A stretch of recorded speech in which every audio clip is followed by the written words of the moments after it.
There is the state of an awakened, enlightened being, which we might term Buddhahood, and that of an unenlightened, unawakened being, a sentient being, an ordinary sentient being. And if we're perfectly honest with ourselves, we realize, most of us, that we fall into the second category. That if we're going to be classified anywhere in these two categories, it's going to be as a sentient being. And what that implies is that our minds are currently under the influence of and experience things in terms of a dualistic and discursive mode of consciousness. There's a continual subject-object differentiation in the way we perceive the world around us, which causes our minds to entertain discursive thought patterns. And this is what we would term a sentient being. According to the Buddhist teachings, there are 6 different possibilities of rebirth within this cycle of samsara, the cycle of conditioned existence that is experienced by sentient beings. 3 of these are lower states of rebirth, in the hells, in the realm of the pretas or hungry ghosts, and in the animal realm. And 3 of these are, relatively speaking, superior or higher realms of rebirth, in that they are more fortunate states. The human realm, the realm of demigods, and the realm of gods, the gods of the cycle of rebirth. These constitute the 6 categories, the 6 realms of being. We, of course, have attained in this human rebirth a relatively fortunate state of rebirth. It is fortunate because it provides a useful working basis for spiritual development. The fact that we have come by this human state of rebirth is not something that happens haphazardly or at random. It is due to merit and virtue reinforced in previous existences, combined with our own aspirations and a connection that we have established in the past with the 3 jewels, with the sources of refuge. And this is what accounts for us attaining this favorable state of rebirth in this life. It also accounts for the fact that we feel naturally inclined. We feel a natural faith. We feel a natural inclination or interest in the teachings of Buddhism. The fact that some of us automatically feel this kind of faith and joy in a spiritual tradition is an indication of these previous karmic connections. And to use this human existence well, to receive further teachings, to receive empowerments, and to put these transmissions into practice, all of this means that what might have been an ordinary human rebirth has become a precious human existence. And the term precious here is used in the way it is used to describe, for example, something like gold or pearls or diamonds in this world, things that we value, that we consider rare, precious, difficult to come by, and very, very useful when they are acquired. In the same way, the precious human existence is that very fortunate state where the potential of the human being is realized through spiritual practice.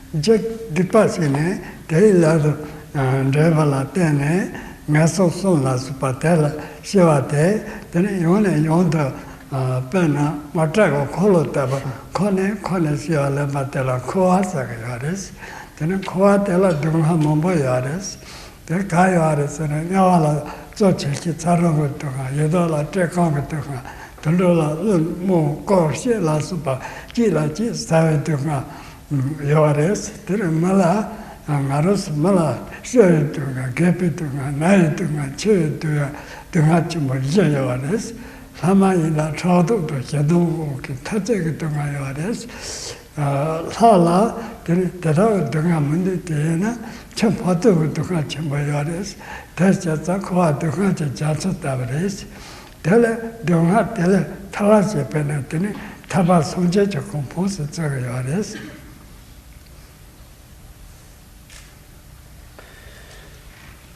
This then is the situation of a sentient being, an unenlightened being, that there is a continual wandering of the mind in rebirth after rebirth in the cycle we know technically as samsara.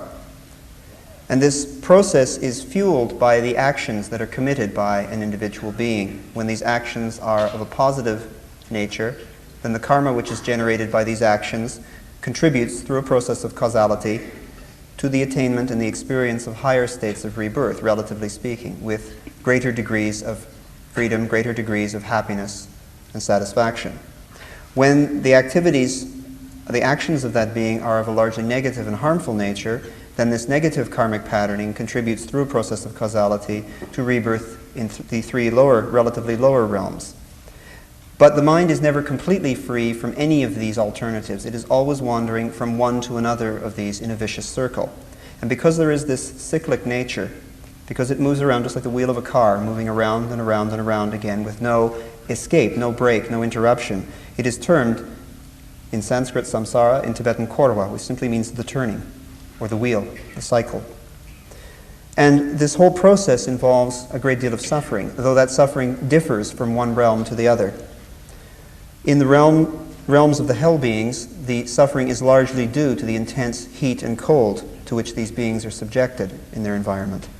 In the realm of the pretas, or hungry ghosts, the suffering is largely due to hunger and thirst and exposure to the elements. In the realm of animals, the affliction is due in part to the struggle for survival, the chain of life where there is one species continually predating on another species, and also due to the activities of human beings in domesticating these animals and bending them to their service and to their will and misusing them and ill-treating them.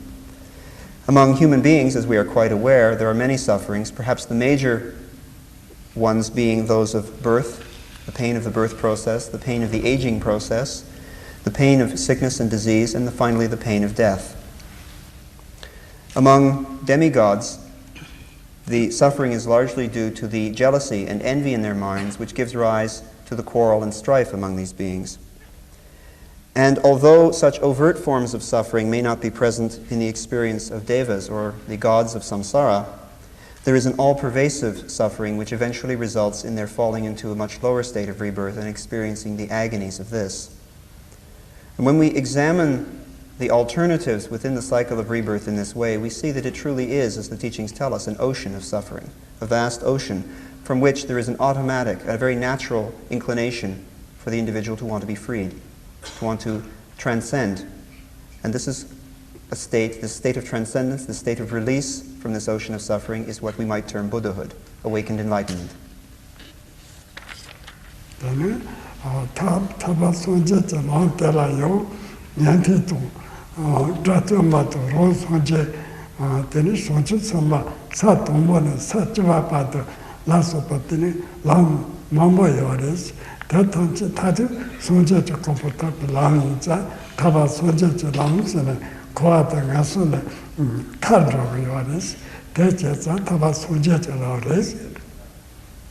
In pursuing this goal of release, liberation from the cycle of rebirth, there are a number of different approaches which can be employed.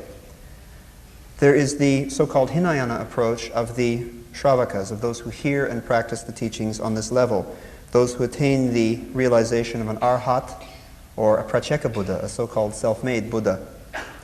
There are those who may follow the Mahayana path of the Bodhisattva and traverse the 10 bhumis, the 10 levels of Bodhisattva realization, from the first to the 10th, and thus progress to full enlightenment. There are many different approaches, in short, all of which lead eventually toward the same goal.